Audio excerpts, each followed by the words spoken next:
Olá a todos, sejam bem-vindos a mais esse vídeo. Hoje eu vou falar sobre o Laninha, que deve continuar para o inverno. Pois é, o Laninha ele deve se estender por todo o outono e terminar durante o inverno. Então, vamos ver o que essas condições de Laninha pode acontecer e provavelmente a gente pode sentir ele, tá? Mesmo ele terminando durante o inverno, a gente pode sentir ainda, né, e é sempre um atraso, tá, nas condições de Laninha com a resposta com a atmosfera. A gente pode ter sentir o Laninha até mesmo durante a primavera, certo? Então vamos lá, vem comigo, eu vou lhe contar, mas antes se inscreva aí no canal, que eu vou explicar sobre essas condições de Laninha. Bom, pessoal, então tá aí, ó. Esse aqui é um mapa, tá? E é um mapa não, os gráficos, né, que a NOAA, né, produziu, né, rodou os modelos, e justamente para tentar fazer esse prognóstico de Laninha, se vai ficar mesmo, né, com relação até o inverno, tá? Então, né, nessa situação aqui, tá, do mapa não, do gráfico, nós temos que existe uma condição de Laninha ainda aqui, ó, nesse gráfico aqui, em maio, junho e julho, tá? No trimestre, e pode chegar até agosto, tá? Pode chegar até agosto. Tá? Então, as condições de Laninha, no trimestre junho, julho, agosto, tá? Aí, como devemos ter ainda até dezembro uma condição entre Laninha e neutro, tá? E baixa condição de El Ninho, tá? Mas a condição de Laninha deve perdurar, né? Pode perdurar até agosto. Então, com isso daí, nós sempre temos um atraso da resposta da atmosfera com relação aos fenômenos El Ninho e Laninha. Essa resposta, tá? Ela pode perdurar ainda durante um tempo, então ele pode seguir até mesmo não estando mais com laninha, as condições vão mudando, pode demorar 3, 4 meses até, pode ser sentido na primavera. Então o outono desse ano já chegou, né, no domingo, dia 20 de março, e está sofrendo ainda sobre efeito de laninha, né, e será marcado por chuvas e temperaturas, né, mais baixas. Pois é, menos chuvas, né, em alguns lugares, né, que está sendo prognosticado, e temperaturas mais baixas e também em alguns lugares, tá? Temperaturas abaixo da média no geral.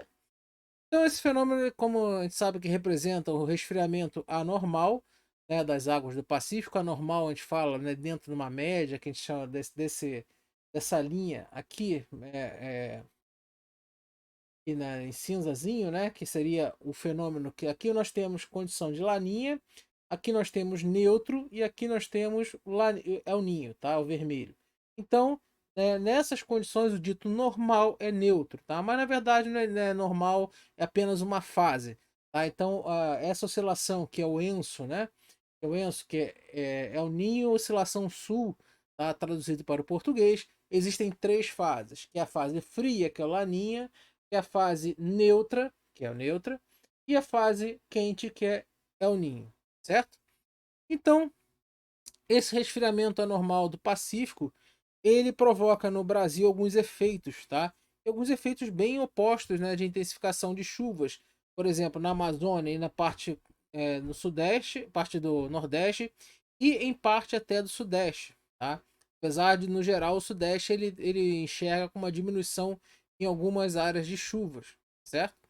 Agora, por causa do Laninha, também a possibilidade de ondas de frio, a onda de frio elas cheguem mais cedo, tá, esse ano.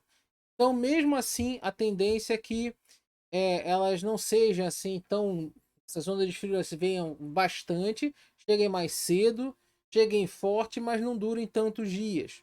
Tá? Então, as temperaturas podem ter aquela queda brusca e depois normal. Queda brusca e o normal. Isso aí nós estamos falando do outono, tá? O inverno já é uma outra coisa que pode ter também mais ondas de frio mais duradouras. E essas ondas de frio extremas, né, que são de curta duração, que é o pior para uma lavoura, para a criação de gado e tal, tá? Então, esse período, né, marcado por laninha, nós podemos ter várias surpresas, né, nos próximos dias. Então, por exemplo, podemos ter aumento de nevoeiros, né, na região sul do país, que começam a ser mais frequentes com a chegada do outono. e acontece também mesmo na região sudeste e centro-oeste. E as geadas passarão a ser mais frequentes na região sul e sudeste e também no Mato Grosso do Sul. Tá? Então, geada também não é tão bom assim para o pessoal da agricultura. Tivemos mais geadas e menos chuvas. Sendo que abril ainda é um mês, né, chuvoso, né, em comparação a junho, maio e junho, né, quando realmente começa a aparecer a escassez, né, de chuvas, né, principalmente na região centro-oeste e parte, né, do São Paulo, parte oeste de São Paulo, Minas Gerais, Triângulo Mineiro e parte do Paraná.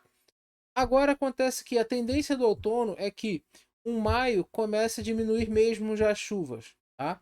Já começa a diminuir, isso é normal. Agora, na contramão disso tudo, nós temos o Nordeste, que a previsão é que a chuva venha acima da média do esperado para abril e maio. Tá? Então, em maio, inclusive, será iniciado, né, um período mais seco, né, na maior parte do país, isso que está mostrando os modelos. E as temperaturas devem ficar acima da média, tá? Onde, nesses lugares onde está mais ali para o Nordeste, e pode ter um declínio ao longo dos próximos meses de outono. No início de outono, ali vai ficar um pouco acima da média, depois vai ter um declínio. A umidade ela só volta a subir aproximadamente em junho, tá? Mas ainda assim, tá? Mesmo assim, deve continuar faltando chuva na região sul do Brasil, em São Paulo, Mato Grosso do Sul, tá? E isso daí em termos que temos, em termos de frio, tá? Ela não deve ser assim, pelo menos o outono, de tão extremos. Tá? Podemos ter alguns extremos, algumas frentes frias, algumas ondas de frio chegando, mas o outono não será de tão extremo assim. Tá? Haverá dias frios, intensos, tá? Principalmente para junho. Aí sim, nós teremos sim alguns frios intensos, né? Principalmente durante a segunda quinzena também de maio, a possibilidade de fortes geadas para o sul do país e do sudeste. Tá? Então nós podemos ver que aqui, tá? Vamos dar uma olhada. Primeiro modelo nós tivemos que seria um acumulado total, né, de chuvas. Né? Então nós teríamos uma zona de convergência intertropical menos ativa e traria menos chuvas aqui para a costa norte do Nordeste. E teria mais chuvas aqui para o sul. Isso estava considerando uma tendência de queda de laninha. Mas quando nós vimos que o laninha está continuando, tá? Nós temos mais aqui uma tendência de maior chuva para a região amazônica, tá? A costa leste do Nordeste com mais chuva, a costa norte com menos chuva, tá? Por causa da zona de convergência intertropical, que ela se afasta normalmente nessa época do ano. Sudeste também, né? Desde do norte de Paulista até toda a costa do Rio de Janeiro até Espírito Santo. Região central, né? Na média, um pouco abaixo da média de chuva. Aqui no Maranhão, Piauí, parte do Ceará, né, com chuvas abaixo da média, tá? Principalmente aqui mais na região central do Maranhão. Tá? Isso aqui é para maio, junho e julho, certo? E quando, em comparação com o mês anterior, com o modelo anterior, nós vemos uma diferença bastante acentuada, onde que no sul que poderia ter chuvas um pouco acima da média, só vai ficar aqui mesmo nas áreas com divisas entre Uruguai e Argentina, tá? Então o restante pode ficar na média, um pouco abaixo da média, essa chuva, tá? No Rio Grande do Sul e todo o sul do país. Isso não é muito bom porque pode ter problemas para a safra, a segunda safra, né, de milho e tal, essas coisas. Acontece que desde o trimestre, né, abril, maio, junho de 2020, o Oceano Pacífico Equatorial ele está mais frio que normal, né, com a formação de dois fenômenos Laninha, né, nesses quase três anos. Né? Então, principalmente 2020, 2021 e 2022, né, começamos a ter a formação de laninhas seguidos. Apesar de 2020 ter sido o segundo ano mais quente já registrado na era dos satélites, depois de 2021 e 2022, está tendo esse declínio, principalmente por causa do Laninha, tá? Onde que o 2022 não deu tempo do fenômeno se formar, fazer aquela sentida na atmosfera, né? Que como eu disse, tem sempre gap aí de 3, 4 meses aproximadamente da atuação do oceano com a atmosfera, então não deu tempo de dar uma derrubada nas temperaturas da, da 2020. Mas o Pacífico Equatorial está mais frio que normal, e com isso nós teremos, com esse longo período de frio, nós temos que a condição de laninha ela cresce cada vez mais, né, por enquanto, tá, e se transforma, né, até eu brinco, né, nem mais nem mais um laninha, é uma menina, né, um adolescente, né, que eu brinco. Lá adolescente, né, uma adolescente. Então, essa situação de persistência do Pacífico, né, será visto entre o fim de outono e no decorrer do inverno de 2022, né, como eu falei. Então, essa tendência, tá? Essa tendência é que a previsão, volta a dizer, é chuva acima da média apenas para o centro-oeste do Rio Grande do Sul, tá? Essa parte aqui que nós estamos vendo, tá? Que vai pegar parte do Uruguai, tá?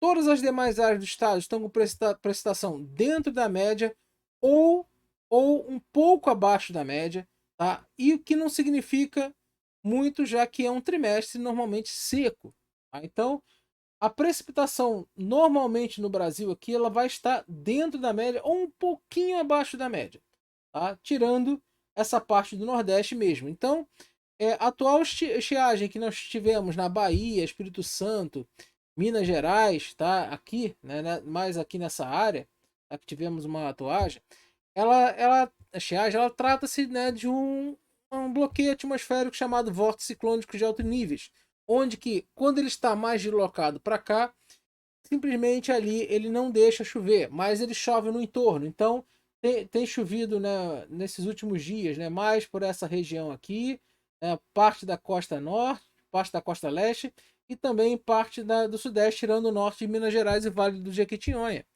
Tá? Então, sim, isso acontece. Agora, esse bloqueio é um fenômeno que ele está se tornando um pouco mais aqui interior, né, que normalmente ele fica mais para frente, mas absolutamente normal. E essas previsões, elas mais estendidas, tá? Elas não são assim tão precisas, tá? Porque o tempo ele muda diariamente, então essas condições, esses modelos têm que ser rodados, né, várias vezes. Mas para curto prazo, como 3 meses, já é um bom indício do que vai acontecer. Então acontece que as precipitações sobre os estados do Sudeste e Nordeste elas vão diminuir, tá? Sobre o Sul, né, mais para o fim do mês de março, tá? As precipitações no Nordeste e no Sudeste vão diminuir um pouco mais para o final do mês de março, como aconteceu, né? Isso aí já era previsto, né, para o final do mês de março. Nós vimos isso acontecer e o abril ele será um mês um pouco mais frio, tá? Onde nós estamos. Abril ele será um mês um pouco mais frio e a tendência para maio, junho e julho tá aí, ó, onde que nós teremos uma região onde que a precipitação ela vai estar dentro da média, no máximo um pouquinho abaixo da média, pode ser em algumas regiões aqui, pode ser um pouquinho acima, mas vai ficar no geral dentro da média. Tá? A região norte, mais a parte Amazônia, vai estar com chuvas acima da média, bem em cima da média.